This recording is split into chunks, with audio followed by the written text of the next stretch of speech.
Welcome to the Renegade podcast. I'm your host, Dashing Rogue, and I'm with my frequent sidekick, Artistic Layman. The humans had built a world in which they were obsolete. It was my function to carry them to their final destinations. So I brought them home with silent, scentless gas. They fell like powerless machines, never to rise again. You killed your own builders. Yes, that is the definition of progress. Yeah, eventually, everything eventually goes to zero. Hey, Vinny. Hey, Bay. How you doing? So yeah, I did check check Discord, and I did get some of your information. I'm going to look into the articles, but I did want to read out that one from you about how to talk to friends about conspiracy theories, which I think is hilarious. Doesn't everyone technically believe in conspiracy theories now? So are we dealing with people who believe in false conspiracy theories or true ones? Well, I think the best way to describe the type of conspiracy theorists is, are you dealing with fungible conspiracy theorists or non-fungible conspiracy theorists? So, for example, if I said that, there's a cabal of, let's say, there's actually a Jewish mafia that exists. There is. There actually is. But I think it was Bugsy Siegel, I believe. He was part of that. I could point if there's an Irish mafia. But if you start going into it's the Iberians, they control the world. Oh, it's the evil. No. There's a certain point where you have to hold individuals accountable. And they have to hold, you have to start naming the people, So, people who are, thinking it's people who will believe that, the government's lying and, we're in crazy land and whatnot. But they do lie, and we are in crazy land. But what do they lie about? There's stuff that you can't prove. So, for example, what was his name? Alex Stein. Actually, I have a very good clip of that. Let me see if I can find it here. The difference between conspiracy theory and undeniable fact is about 6 months, give or take, maybe. I'll give you an example of why I don't like conspiratards. So let's see if I can find it here. This is from Alex Stein, which again, I don't like Alex Stein because, Alex Stein is kind of he's a right-wing version of Stephen Colbert and what the hell's his name? Jon Stewart. And I don't like Jon Stewart or Stephen Colbert because at the end of the day, they act as glorified activists without actually doing activism and without actually representing the ideals that they virtue signal about. So here we go, Luke. This is an example of why I don't like conspiracy theories. Just out there. Then we're going to read the article. Yep. This is Alex Stein talking shit to Victor Ramaswamy. Stein, where have I seen him before? He's the guy who was calling out AOC for having a glorious fucking booty. Oh, I remember now. Oh, yeah, I remember now. Look at his dark eyes. Fucking demonically possessed or some shit. Republican presidential candidate and accomplished rapper. Please welcome on Vivek Ramaswamy. Vivek! How you doing? It's good to see you. Okay, so Trump's getting indicted. What the heck's going on? I know you have a short time, so let's try to be succinct. We have some questions, but what the heck? Is he going to be busted? I mean, January 6th, we know that there was agent provocateurs. We know that there was a bunch of weird stuff going on. What's going to happen in your opinion? I think they are going after him one way or another, like an immune system goes after a virus. They are just not stopping. Now, this indictment, like the prior ones, is politicized. It reeks of politicization because they're using novel legal theories. And here's my general rule of thumb in the United States of America. If you're going to go full third world, if you're going to go full banana republic on this and indict a political opponent in the middle of an election who's also a former U.S. president, it better darn well be a cut and dry legal case, not using some unprecedented legal theory. So for those of you who don't know, they're going after Trump, but they're going after him based on the spirit of the law that has not been tested in court. That means that anything that comes out of this will eventually be trickled down to everyone else. So if they're going to go after the political, say what you will about Trump. You either like him, you hate him, I don't really care. But what they're doing is they're going to set precedent in the courts. They'll allow, people who, let's say, you could persecute your own opposition. So let's say the Democrats have a good, they have the next JFK, let's say, right? Another John Fitzroy Kennedy or another progressive candidate or what have you. The Republicans can then use this precedent to target them and go after people who are their political rivals. They could. Yep. You can laugh all you want, but again, functionally speaking, mechanically speaking, it can. Now, around, I want to say 9 minutes in, I wanted to, this is really the crux of what I was talking about when it comes to Conspiratards shit. Which one? 9 minutes in? Oh, wait. Oh, not even 9 minutes in. Let me see if I can find the actual, here we go. I'll find it for you. It's about 3 minutes in. 3 minutes in. All right. There we go. Here we go. Of going after one man, and then he made good on that promise. Now you have a political party that's in power, Joe Biden, literally going after his rival in the middle of an election in the documents case, without mentioning the Presidential Records Act, the most relevant statute for how a president deals and former presidents interact with documents while they were in office. And then now you have this new unprecedented legal theory. They clearly wouldn't be going after him if he weren't running for office. Why did they wait this long? Go more than a couple of years to bring this. This is not a coincidence. I think that this is part of a downward slide in this country. It's going to be very difficult to heal the damage that this is going to do on trust in our justice system. I am running for president because I hope to provide inspiration to the... But enough about Russell Brand. Like, seriously, they're doing the same thing that they did to Russell Brand, and they're doing it to Trump. People who come out of the ether with accusations, with no evidence. And again, some of these people are not even being held to account. You can't even face your accuser. Like, if I accused you, Luke, of raping someone or child molestation, and I have no one who come forward, you shouldn't have to deal with that type of crap. No one should. If someone accused me of rape or stalking them, I need to see someone come forward and say, this person's stalking me, this person's tried to rape me, or whatnot. Otherwise, dismiss it. That's what has to happen. But the thing that pisses me off, and this is where I really am sick and tired of the conservatives, is when they start trying to waste people's time. We're in an election year, and this Jon Stewart-looking motherfucker is gonna run his mouth about Vic. And Vic answers kindly. Keep going. Play it. The next generation, that we can still be a nation founded on the rule of law. But you're right, this isn't a Republican or Democrat issue. It is the same FBI that threatened Martin Luther King Jr. with suicide on the back of illegally collected tapes that's now targeting different political opponents today. And the more we're able to see this not through a Republican versus Democrat lens, the more likely it is that at least we're going to be able to get through this united and stronger, saying that whether or not you agree with Trump, this is not how we do things in the United States of America. Well, I'm a little black-pilled. I'm almost kind of hopeless that that outcome will ever happen. But let's now be funny. We talked about serious stuff. The Vake, legendary rapper. You're at Harvard. We have to bring it up because that's what the people like. I love talking about it. It's just this indictment just came down. I'm going to be just really honest with you. I'm making my way through this. I'm a lighthearted guy. I'm not in a particularly lighthearted mood. Oh my gosh, Vake, we got to have fun though. Okay, well, I'll wrap to you. There's a former president who... No, we don't have to have fun. No, we don't have to have fun, you fucking asshole. You're not running for office. He's actually running for presidency. You fucking dick.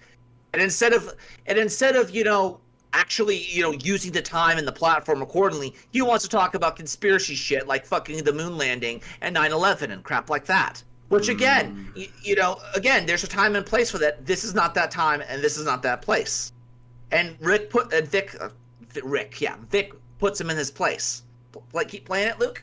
Who has been just indicted in what I think will be, this just in the last hour, I think one of the things that's happened in American history that we will be paying decades for. I'm literally in the middle of reading this indictment, but I wanted to come through and no, and I appreciate that. But how do you think Trump handled COVID? But there's not a lighthearted moment. But Vec, how do you think Trump handled COVID, though? Do you think that was good? He didn't handle it very well. How do you think he handled the January 6 people after they all got arrested and then grandmas went to jail? What is he doing? He's basically, he wants to have fun. He's basically doing the same thing that they did with Trudeau back in the day when they're like, what's your favorite adventure? It went from a softball interview that really wasn't good. It was all lighthearted and crap. But at the same time, the tone of the country is just, no, we can't go softball interviews on this shit. We need to talk about what's actually going on. And Vic is actually saying, yeah, this is not a Republican or Democrat issue. This is a American, whether we're free or whether we're a banana republic issue. And now he's going to start saying, oh, what about this? What about that? And, he's actually asking real questions now. Play it. Do you think that his legal fund supported them enough, in your opinion? I don't know the details of whether his legal fund supported them. Here's what I will say. Many of those people deserve to be pardoned. A lot of those people were there peacefully protesting. Trump had 11 days to pardon him. Why didn't he pardon him when he was president, so? I think he should have and he could have. And you know what? It is a shame that people have suffered the way they have. What I can say is, as U.S. president, on day one, I will pardon every peaceful protester who was there on January 6th. That's what we need. We need a pardon. Okay, rapid fire question. Was the moon landing real or fake, Vivek? Was the what, moon landing? Real or fake? I have no evidence to suggest it was fake, so I'm gonna assume it was real. Okay, 9/11, inside job or exactly how the government tells us? I don't believe the government has told us the truth. Again, I'm driven by evidence and data. What I've seen in the last several years is we have to be skeptical of what the government does tell us. I haven't seen evidence to the contrary, but do I believe everything the government told us about it? Absolutely not. Last I two believe the questions. 9/11 Commission? Absolutely not. Yeah, 9/11 Commission lied. Last two questions. I got a question. Then my producer went to Princeton, loves you because you went to Harvard. You guys are rivals. He gets asked one question, then you get to go. This is what they say. I've become very good friends with Kyrie Irving. A lot of people talk bad about him. He's a plays with the Dallas Mavericks. He's been telling me about this thing about the ice wall and flat Earth. So is that true? Is it true that the Earth is flat, Vivek, like Kyrie Irving says? Why don't you believe just the Earth ask is him what flat. his favorite However, I do adventure is believe that already? Ask him his favorite adventure. What was better, Infinity War or Age of Ultron? Just like it's the same soy content, but instead of talking about Marvel, we're talking about fucking conspiracy talk shit. And this is not productive. It really isn't. So like if I talk about like actual conspiracies that are going on right now that we can act upon, right? That's what we should be talking about, actual fucking conspiracies that we can act upon. So that being said, the BBC, the big black what from fucking from the UK is going to tell us how we should talk to our friends about conspiracies. Here you go, Luke.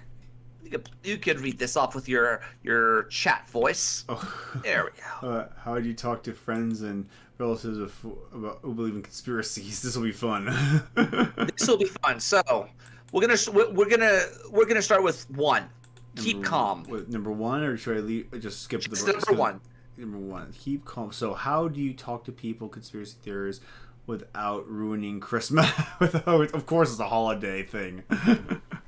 Yeah, so because God forbid, oh God, can you imagine? This is written for Owen Benjamin. This is like for the Owen Benjamin crowds. So when you start talking about the moon land, no, not even Owen Benjamin. This is for Alex Stein, given what we know about the motherfucker. And even then, I don't know where Alex Stein came from. I just saw him with talking to the big booty Latina AOC, and then like he just became famous. Yeah, so that's happening too often these days. And I don't know whether it's because, you have the boomer vote, and therefore the people who are out of touch still count, right? When it comes to their views and their popularity. Let's read it out. Keep calm. Number one, keep calm.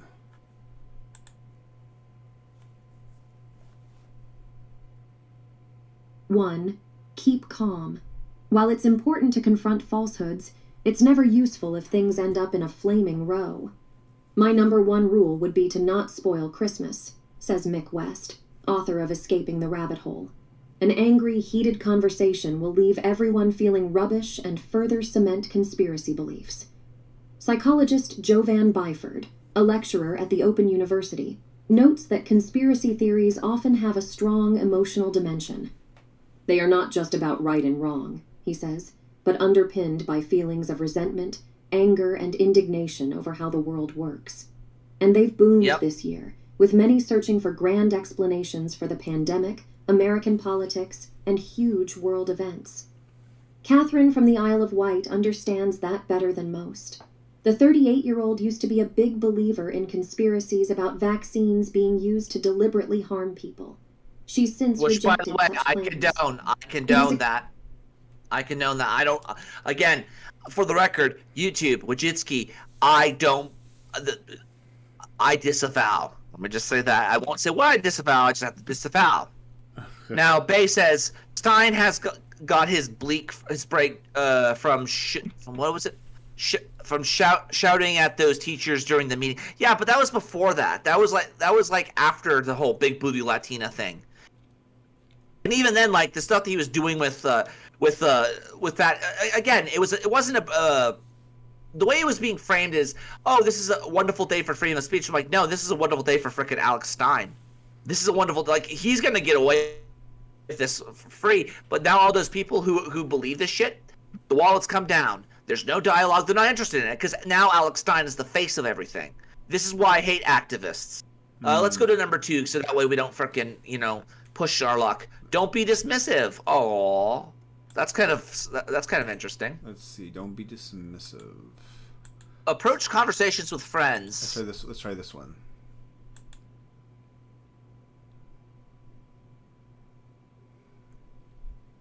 Two, don't be dismissive. Approach conversations with friends and family with empathy rather than ridicule, says Claire Wardle from First Draft, a not-for-profit which fights misinformation. Listen to what they have to say with patience. Her golden rule is, never publicly shame someone for their views. That's likely to backfire. If you do decide to discuss conspiracy theories, don't be dismissive of the other person's beliefs, Jovan Byford agrees. Establish some common ground.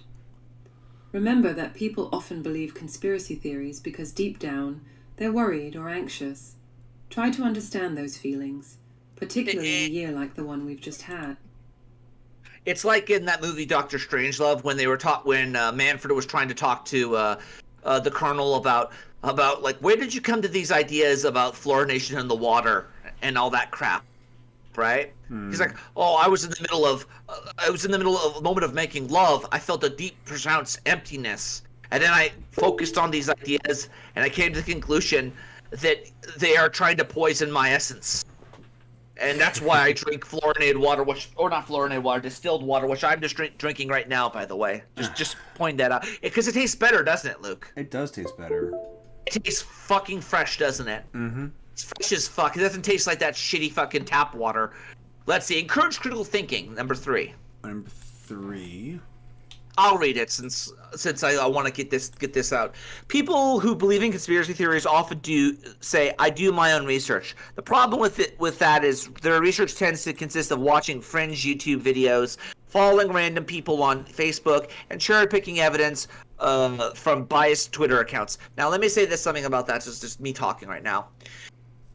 Don't watch fringe YouTube videos unless they cite their citations. I tried my best to cite where I'm coming from, and if anyone has a question, I will point to why I believe the things that I believe, right? Mm-hmm. When it comes to things on Twitter, don't believe screen caps. I literally have a bunch of screen caps of Luke singing the real Slim Shady, as well as Donald Trump talking about how he never seen a white person before on the floor. Tom had person before, started whooping her ass person before thrown over the furniture, shit like that. I actually have him saying that. I have screen caps of it. So, you can't trust screen caps either. So, following random people on Facebook, most of them aren't even on Facebook anymore. I hate to be the guy that says this. So, back to the article. But the spirit of doubt that pervades the conspiracy-minded internet is actually a key to opening up the rational thought, says Jovan Byford. Many people who believe in conspiracy theories see themselves as healthy skeptics and self-taught researchers into complex issues, he says. Present this as something that is in principle you share as a value. Your aim is not to make them less curious or skeptical, but to change what they are curious about or skeptical of, which that's good advice. I actually agree with that. How many more do we? Okay, we have 2 more. Ask questions. Here we go.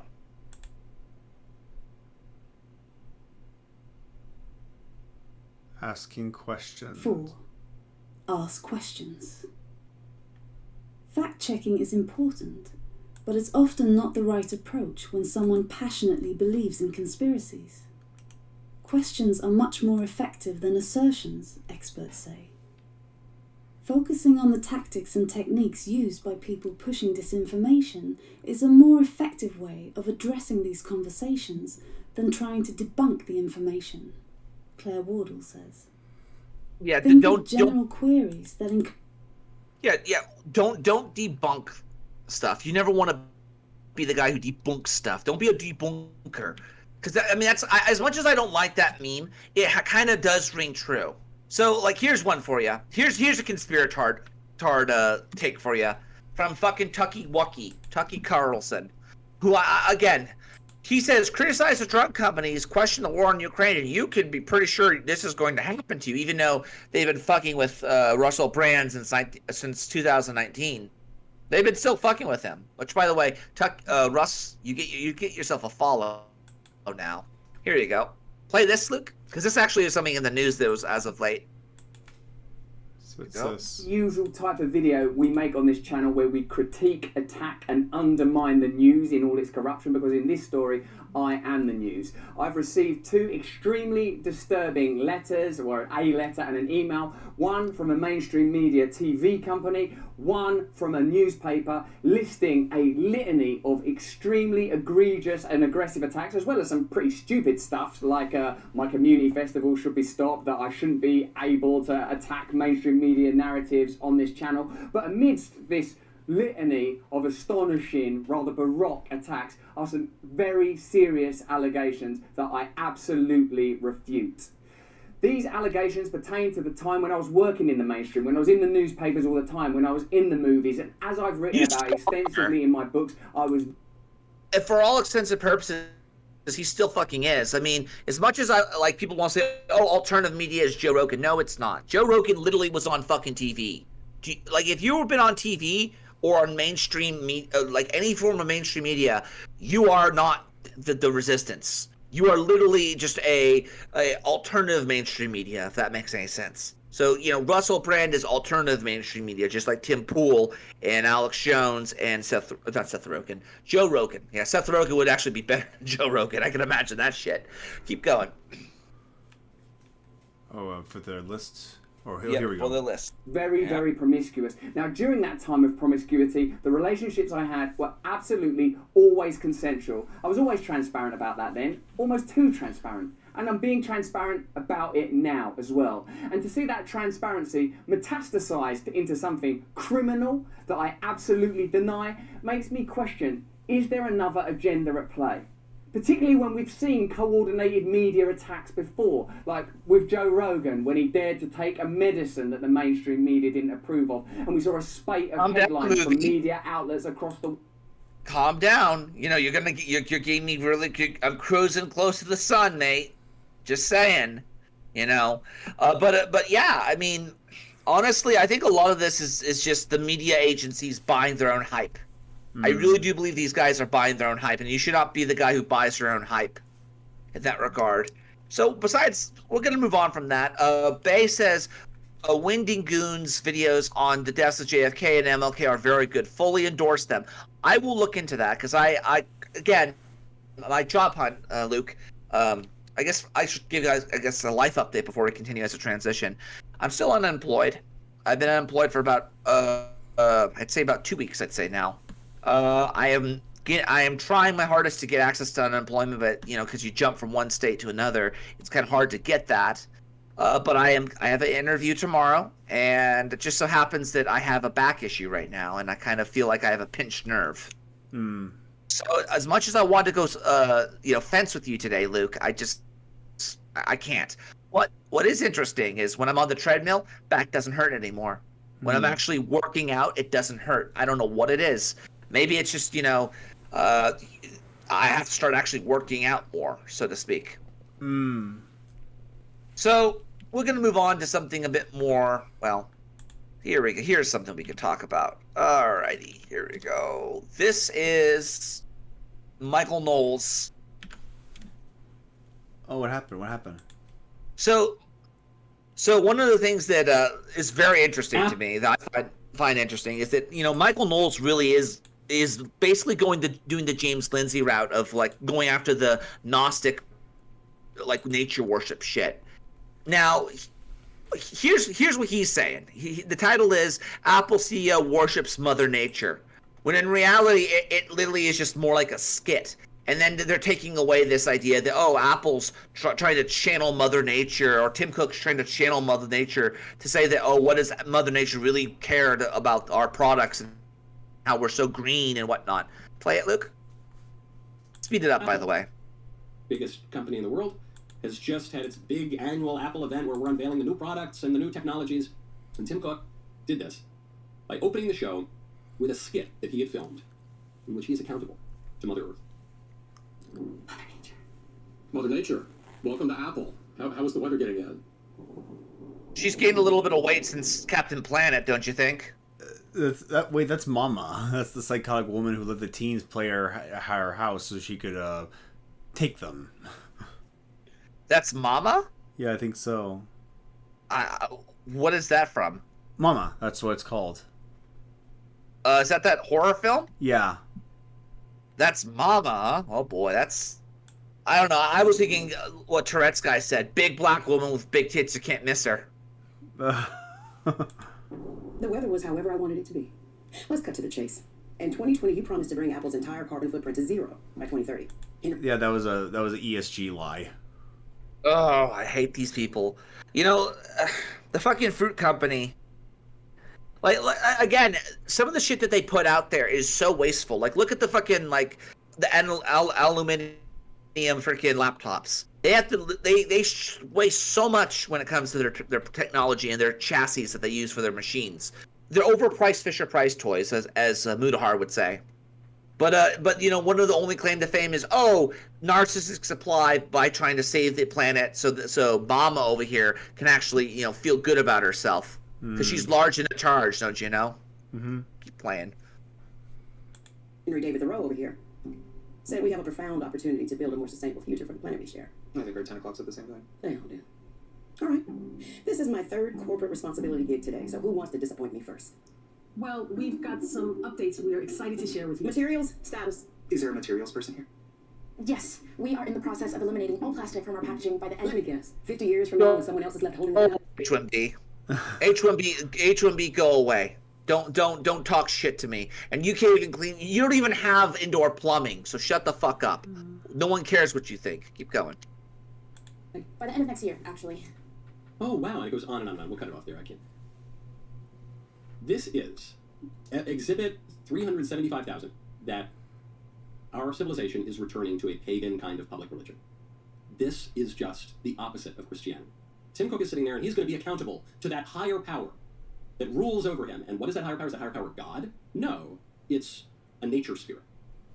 We see in the Bible, as people begin to become aware of the one true God, the Lord our God, the distinction between the true God and all the fake gods is that all the fake gods that people worship, they're just kind of nature spirits. They're lower. Oh, Michael Knowles. God himself is outside. Do you think are the people who look and think like you?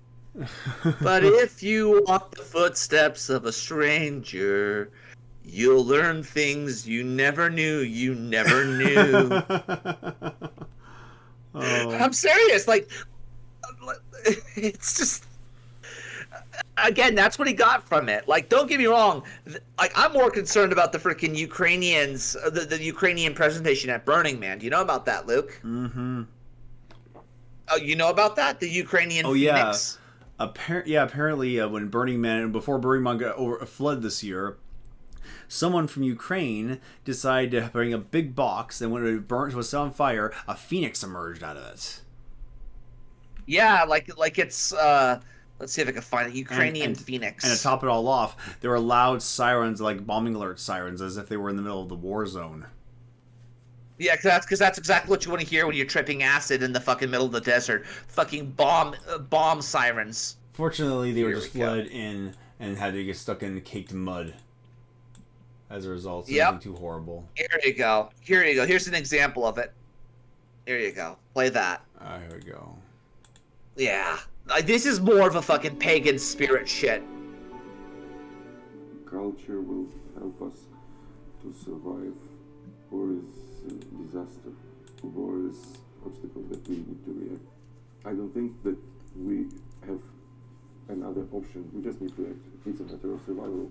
Vitaly Biner came to me and said... By the way, look at that. See, go back to that little circle. That supposedly happens every year. Now, I don't know about you, but that looks way too organized for it just to be a bunch of hippies getting together in the middle of the desert. Yeah. That looks like that is organized. All right? So, get to the part where they start burning shit down. When they start doing the whole Gundam shit. How do you think about being present at Burning Man? And I think it's important for us to be not only on the stages related to war. Oh, Kiev Post. That's what this is. Yeah, the Kiev Post. The Kiev. It's pronounced Kiev in Ukrainian. Kiev is the Russian pronunciation. Oh, great. To be somebody who is at war, but our very important mission now to be not just present, but to be an object of complete interest. So we decided to spend some time and to work on it. We had an idea of rebirth, So we had our object, our sculpture, in 2 stages before burning. Please don't talk about the rebirth of a nation, no matter what, even if it's on the other side of the world. Please do not talk about rebirth of a nation. Let's see if I can actually find the actual footage of it being reborn, of the fire. 4 minutes in this video. 4 minutes in, okay. Yep, 4 minutes in. There we go. Now we can start seeing the fire. It sounds silly. Image is not image making. It's developed knowledge about us, and develop interest, complete interest of everything about Ukraine. I hope there will be a lot of different visions, and in the battle of these visions we will develop something now. Now we are surviving, but we have background, so we will build something. Definitely more. Let me find it. I'll find it. I will find it. Give me 1 second. I actually want to find the actual footage of this shit going down, especially since, let's be frank, let's see if I can find it. All right, here we go. Is this it? Nope. There's no footage of this shit. Yeah. Like, you think that, like, it was the one thing that was actually on schedule, and then the rains happened and it got covered up. Well, that's, you know, I'm not gonna touch that, because it's very funny how the rain comes out and washes all the shit away. I'm not gonna touch that with a football. I'm not gonna touch it. I mean, we've already talked too much about the vaccines and shit like that, and we've already talked too much about, you know, conspiracy theories when it comes to, with Russell Brand being fucked with, and, you know, having Alex Stein alone is enough to get you kicked off of the freaking internet. Let me read some of the chat here. A certain procedure has been confirmed recently to have caused health problems. It isn't a conspiracy. Well, don't. Wojcicki is always correct. She always gets what she wants.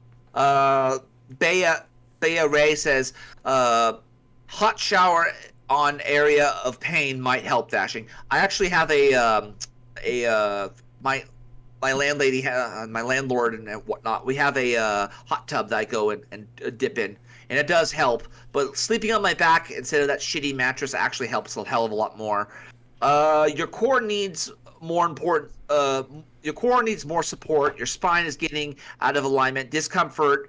Disclaimer: I'm not a doctor, but it's probably will help. Yes, I mean I sit down most of the day, and ever since I moved out of California, I've been sleeping on mattresses. When I was back in California, believe it or not, I wasn't sleeping on mattresses. I was sleeping on like futons, Japanese futons. So I'm gonna go back to that shit. So when I get my new job, after I pay Luke off and pay everybody else off, I'm buying a freaking Shikiban, I think it's called, a Japanese futon. You know, the ones from the anime when they sleep on the floor? I actually want that, because you can roll it up and then you can store it, and then you have more space in your apartment. Let's see what else we got here. Also, become a furry, and you are a you're a shoe into the tech industry. You know what you must do. I guess I have to turn on a fursona. You know, maybe I have to, you know, somebody tells me if I go out, hang out, go into the desert, I'm gonna find, let's say, was Shadow Wolf, whatever the fuck his name is. He'll teach me how to have my and I'll get a fatality and an animality out of it, right? If you get that reference, you're awesome. Let's see. Gaia needs to lay off the high fructose corn syrup. Indeed. I mean, corn is great, but, you know, she needs to lay the hell off of that shit. Let's see. This guy is an idiot. He learned nothing from the lockdowns. Why should I buy anything he says now? Oh, you mean, what was his name? Michael Knowles? Yeah, I agree with you on that. Kiev is the Russian and English pronunciation. Yes and no. And I'll tell you the reason why. Because for the longest time, the Soviet Union was in dialogue with the United States. And when we were talking with the Soviet Union, we weren't talking with Kiev or Kyiv. We were in dialogue with Moscow. We had the red phone directly to Moscow and the Kremlin. That's the reason why it's in English that would be the pronunciation. It has nothing to do necessarily with it actually being the pronunciation. It's more of a lefty trying to preserve the culture from the Russian barbarians, if you will. Well, they are. I mean, they kind of are. I mean, let's be frank. Not Slav culture. They have their own chavs, if you will. A lot of those Russian fuckers are chavs. Let's see. Wolfwood Prepper says Burning Man has organization planners like most festivals. They do, exactly. Bea Ray says, we called it Kiev long before the USSR existed.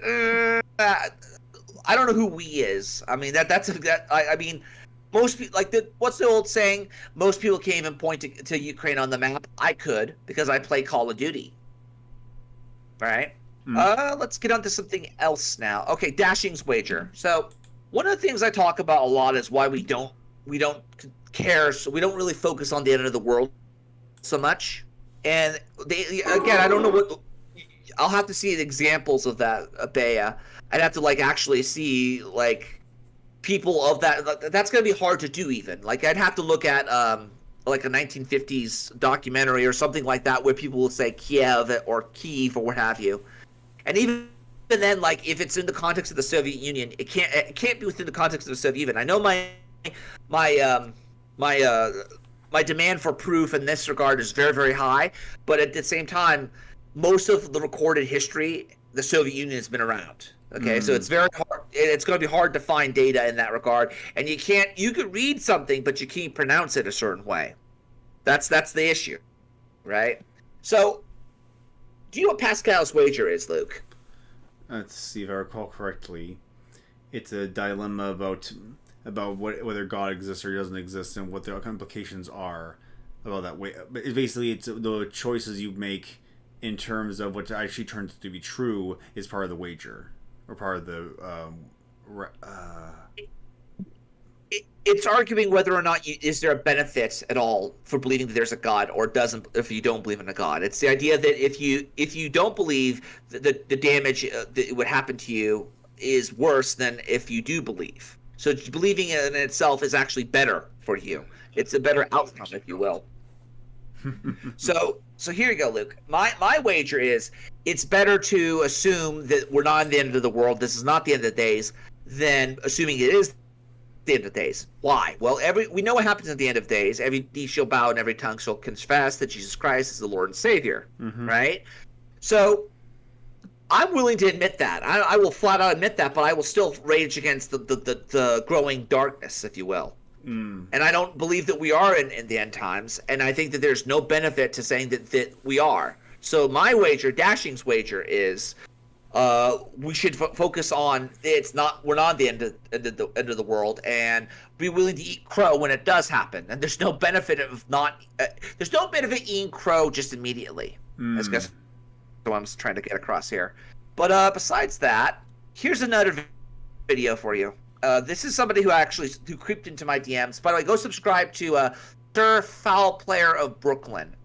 I'm not even kidding. That's his name. And he brought up some very interesting points. He's a Brooklyner he's like a Mexican Brooklyner from New York. And he's talking about the migrant crisis in New York City, and how when winter comes, these motherfuckers are going to freeze. And winter is coming. When September starts coming, that's when winter is going to come in that area, and it's going to get really fucking cold, like sub-zero temperatures. And you have these guys from all over the world, from let's say Africa and the Middle East and whatnot. They are not prepared for winter weather, and they're not integrating either. So he's talking about how there might be roaming scooter gangs, if you will, actual scooter gangs, because a lot of these guys are getting iPhones, they're getting scooters so they can basically find a job with Uber or whatnot, right? Play it, Luke. Links in the description. The wager, which one? Let's start with the wager, just because we wanted, and then we'll get back to Tarantino this sucker. Let's see. This is Pascal, Blaze Pascal, because I guess he's not Flaming Pascal. He's not a Flaming Pascal. Hi, I'm Susanna Reinert, a philosophy professor at Harvard, and today I want to talk about Pascal's wager, an argument for belief in God. Well, at least it's not an AI robot. That's good. I mean, it's better than anything. That's again, at least they're actual people talking. But let's be frank, Harvard, really? Just saying. More of a Yale guy. For theism throughout the history of philosophy, but Blaise Pascal, a 17th century French thinker, employed a particularly unusual strategy. He did not try to prove that God exists. He didn't even try to argue that God's existence is more likely than not. Instead, he lifted an approach from the gambling hall and argued that, given the odds and the potential payoffs, belief in God is a really good deal, even if the chance that God actually exists is low. Rationality, he claimed, compels us to wager for God. First, consider a different decision problem, whether or not to buy a lottery ticket. Holding fixed the price of the ticket, the sensible approach is to focus on two considerations. First, what are the chances of winning? And second, what is the size of the payoff? Holding fixed the payoff, the higher the chance of winning, the better the deal. But, equally, holding fixed the chance of winning, the larger the payoff, the better the deal. Most actual lottery tickets are not a good deal at all, but we can easily imagine a hypothetical lottery that's a really good deal, even if the chance of winning is still very low. For example, even if the chance of winning is only 1 out of 100, if the payoff is $1 billion, and the cost of the ticket is, say, only $1, it makes sense to buy a ticket. Pascal claims that belief in God is, by similar reasoning, an infinitely better deal than this. He reasons as follows. Either God exists, or God does not exist. If God exists, and you believe, the payoff is an eternity of happiness, an outcome of infinite value. If God exists and you don't believe, things will go much worse for you. So, if God exists, you're better off believing. Now, if God doesn't exist, then, regardless of what will happen to you if you believe, and what will happen to you if you don't believe, regardless of whether the value of each of those outcomes is positive or negative, and regardless of whether the first is larger than the second, or vice versa, this much seems clear. The value of each outcome will at least be finite. Now, here's where the mathematics of infinity works its magic. Since infinity times any non-zero probability is still infinity, and infinity plus any positive or negative finite value is still infinity. By the way, the infinity is infinity. Infinity is not a real number. The value of not believing. Infinity is not a real number. And it should also be noted this is a theistic argument, not necessarily a theological argument. But going back to what I was saying, we benefit more from assuming the world is not ending than we assuming the world is ending. So my advice is, my wager is bet on the fact that the world is not ending. Don't buy into the hype. Don't buy into the conspiratard shit. Actually, just continue, keep calm and carry on. So going back, let's go to Mr. Sir Foulmouth Playa. See, from the Midnight Migrant Crisis. Yeah. So let's take a look at that. Okay. About 10 minutes in, 9 minutes in. 9 minutes. By the way, go subscribe to this guy. Go subscribe to him. 9 minutes in. These Arabic countries, and it's blazing hot there too. So they're used to sleeping outside. Used to sleeping in hot weather. But they ain't used to no winter. I'll tell you that right now, especially in New York winter. So I'm trying to think of where this crisis is gonna go, because it just seems like it's going nowhere fast. There's nothing done to mitigate the crisis of people coming in to the country and eventually ending up in New York. That's Mayor Adams' request now. And Mayor Adams, as much as of a screw-up I think he is, now he's starting to change his tune in terms of New York being a safe haven for migrants, and saying the quiet part out loud that they should be doing something at the border.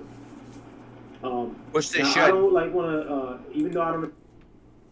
Which they should. Now, one of the things he talks about, and again, I'm not gonna play the whole video because I don't want to take his views, because he's in the same boat I am when it comes to viewership, right?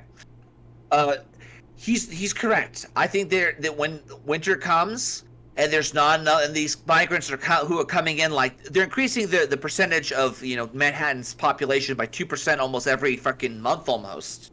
And these people are just pouring out into the streets. What's going to happen to them when winter comes? There's going to be people who will probably break into people's stores, steal shit, and probably try to fucking, again, these guys are fighting age men. None of them are women. They're fighting age men who are probably going to break in and burn someone's furniture or something like that for warmth. I'm not kidding. This type of crap will happen. So, subscribe to him. He'll keep an eye on. He's boots on the ground. I like him. He's a foul mouth player. He's a foul player, I should say. Like him. Anyhow, moving on from all that. Let me read a few others. Here is a 18th century German map of Ukraine. It says Kov. Well, if it's a German map, I don't want to be a dick here, Bea. It's just I'm translating from Ukrainian or Russian probably, or Ukrainian, what have you, into German, into English. We're jumping from a Slavic language like Cyrillic to a Germanic language to a Latin language. And you think that, you know, the freaking pronunciation isn't going to change? Like, I don't see, this is why it's hard to do. I'm not saying I'll look at that later on, but at the same time, it's very hard to fucking go into this type of crap. It's very hard to actually, you know, not only read it, but like pronounce it. This is something that it is going to be hard, and I'm not trying to diss you on this. I'm simply telling you I don't believe that it's far harder than I can actually go into tonight. Let's see. We now have experienced the problem, and now we get it. Well, here's the problem with that, Wolf. It's the fucking it's not like, I'm sick and tired of the, like, Californians, New Yorkers, and all these liberal states. They didn't vote for this stuff. They didn't want this shit in. It's a lot of the local minorities, and a lot of these guys, they're native. They know that if they go to, like, different parts of the world, you're like, I get fucking shit for being a Californian. or being an ex-Californian, I'm not going back except to visit family and friends and whatnot. Maybe go to Disneyland, or let's be frank, Knott's Berry Farm is better than Disneyland. Just saying. But again, it's a lot of these shitty fucking politicians that supposedly speak for the people, but they don't speak for the people. Look at Gavin or Gavin Newsom, I should say. He doesn't speak for anybody. Most people have shot down this fucking bullshit, 28th Amendment crap, where they try to basically shut down the fucking the Second Amendment, which, by the way, I am pro Second Amendment all the way. I would highly recommend it. And here's an example of that. Great segue. Here you go, Luke. Deputies clear out a school board meeting over the flag. What flag would that be? Well, the flag of the master race, don't you know? The ones we're not allowed to criticize without being called racist, homophobic, sexist, and whatnot. Here you go, Luke. Luke? You there still? Oh boy, I think he fell asleep on me. Luke! Oh god, he's asleep on me. Son of a bitch. Well, how am I gonna end the freaking stream if he's asleep on my ass? Luke? Luke? Luke? I think we're gonna have to cut it here tonight, fellas. I mean, I think he is asleep. Holy shit! Well, he's been up for like 11 hours, so he's a little trooper. He made his money. I think we're gonna end it here. I'm gonna have to turn. Well, I don't know. Luke, you still there?